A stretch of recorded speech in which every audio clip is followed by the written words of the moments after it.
I think we should be very grateful to Viktor Orbán.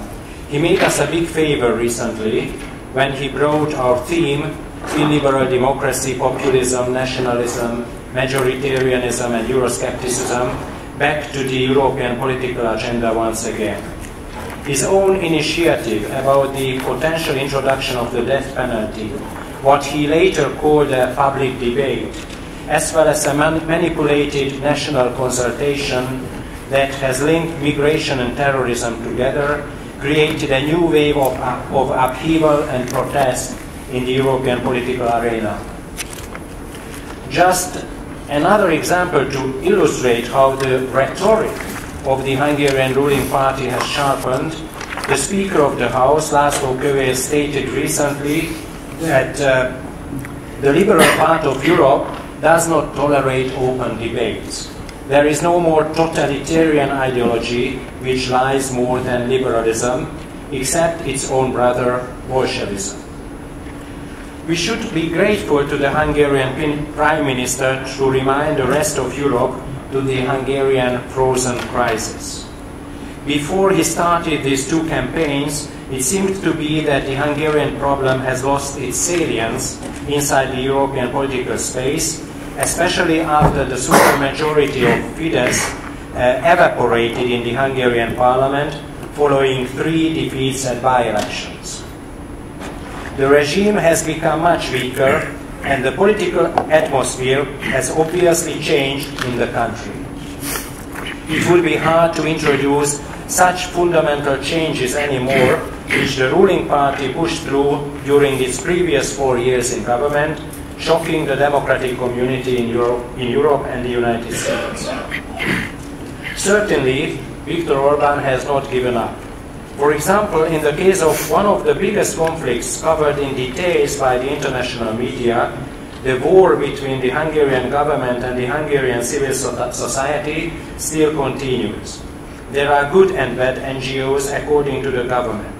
The so-called political activists paid by Norway or by George Soros belong to the second category.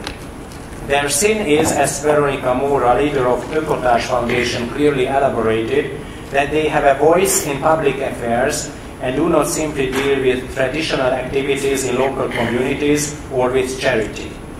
Recently, the task to attack human rights NGOs has been delegated to CEF, Civic Collaboration Forum, the loyal movement to Fidesz, which previously organized so-called peace marches. The term reminds us to the language used in the 50s by another type of regime, against the colonization of Hungary by the European Union and the IMF. The proposals that NGOs should be registered once again in case they receive foreign grants in the name of transparency, certainly, and that leaders of the civil groups should take financial responsibility with their private fortune are still floating as potential disciplinary measures over the suspicious organizations. Well, the pragmatic explanation for the new campaigns is that Viktor Orbán learned from the victory of David Cameron in Britain that he would also need to steal the topics of a more extreme challenger next to his party in order to win the next elections. On the other hand, the psychological unmasking of Orbán's behavior would emphasize that the radicalization of the Hungarian Prime Minister when he stubbornly insisted on his views totally unacceptable to the mainstream European groups, political groups, during the last plenary debate on Hungary in the European Parliament. It is also worth to mention his ability and attractiveness to double-speech. He can consciously forget from one day to another what he said yesterday. So my second point is the question, why is the Fidesz regime and Orbán's politics so significant for us internationally? And why the Hungarian development is not just an obsession of some left liberal intellectuals and political losers. A. The Hungarian case shows the first deliberate experiment to deconstruct a liberal democratic system inside the European Union by a member state government and to create an illiberal state instead.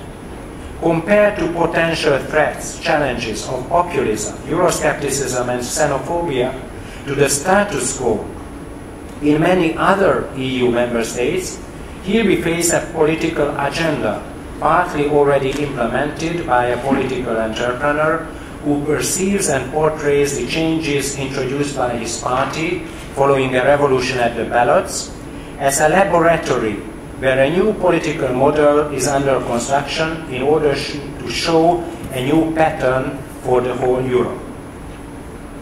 B. First time in its history, the European institutions and the liberal democratic member states need to find solutions to cope with a member government, itself an element in the European Union's multi-level setup, when it systematically and regularly breaches European norms and regulations.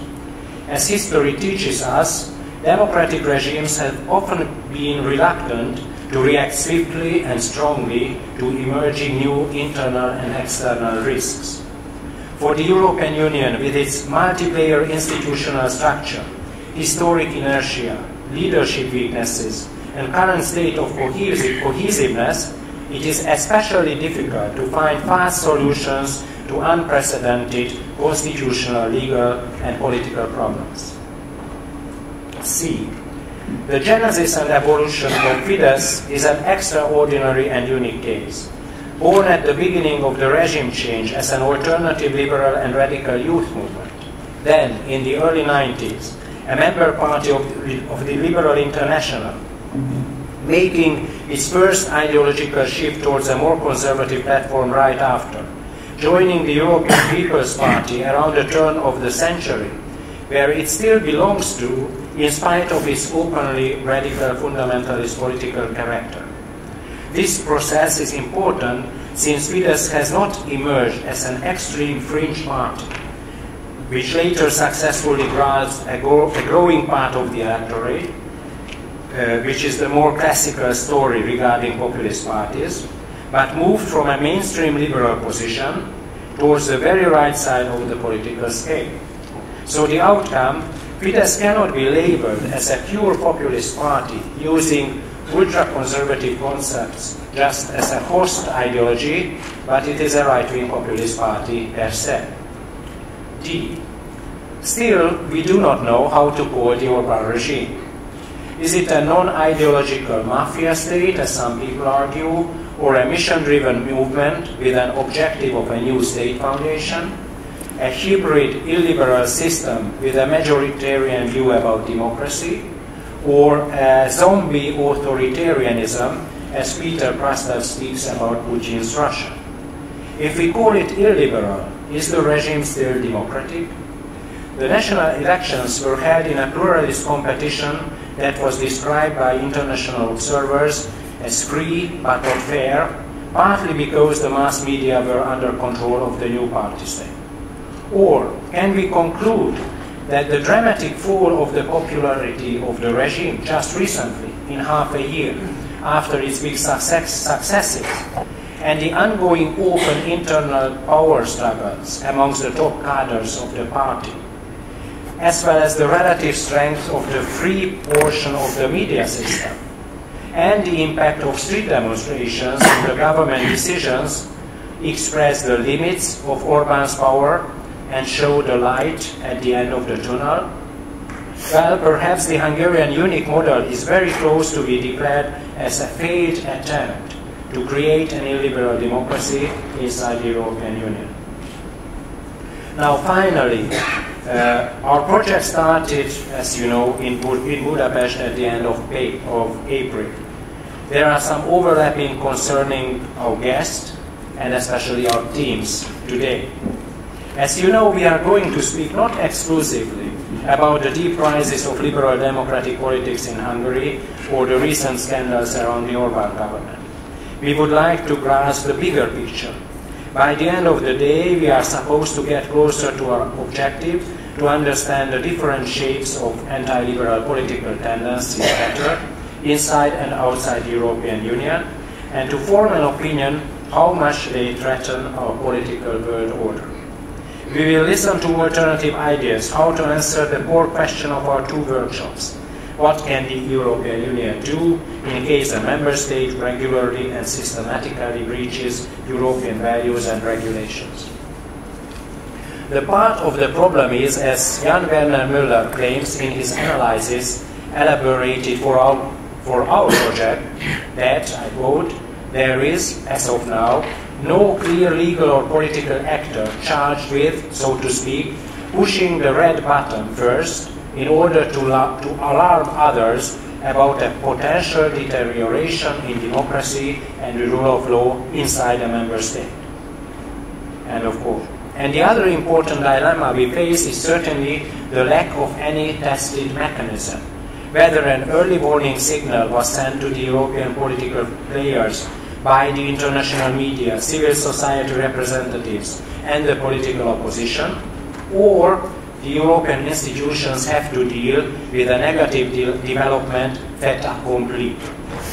As many of you know, Jan Werner Müller and others have suggested to create a new agent, a Copenhagen Commission, I quote him, as a reminder of the Copenhagen criteria, flawed as they might have been, analogous to the Venice Commission, a body, in other words, with a mandate to offer comprehensive and consistent political judgments. End of quote.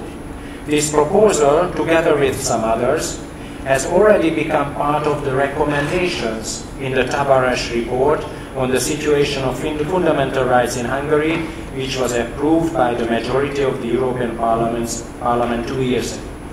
Since then, both the European Commission and the Council of the European Union published their ideas on the subject. Still, we are far away from a breakthrough. We need to discuss both the legal constraints and the political context when looking for so-called better regulation in this sensitive area. Certainly, the partisan dimension of the long-lasting conflict series between the Hungarian government and the European institutions puts the behavior of the European People's Party into the spotlight. The EPP officially has never expressed any serious concerns about the performance of the Fidesz regime. Still, the politicization of the Hungarian affair inside the European political sphere is a positive development. What we should also consider, however, whether it is possible to bring the national and the European public spheres closer to each other in order to learn more properly the nature of the new beast. That is why we are here today. So thank you for your attention, and we just continue with the presentation of the following panel.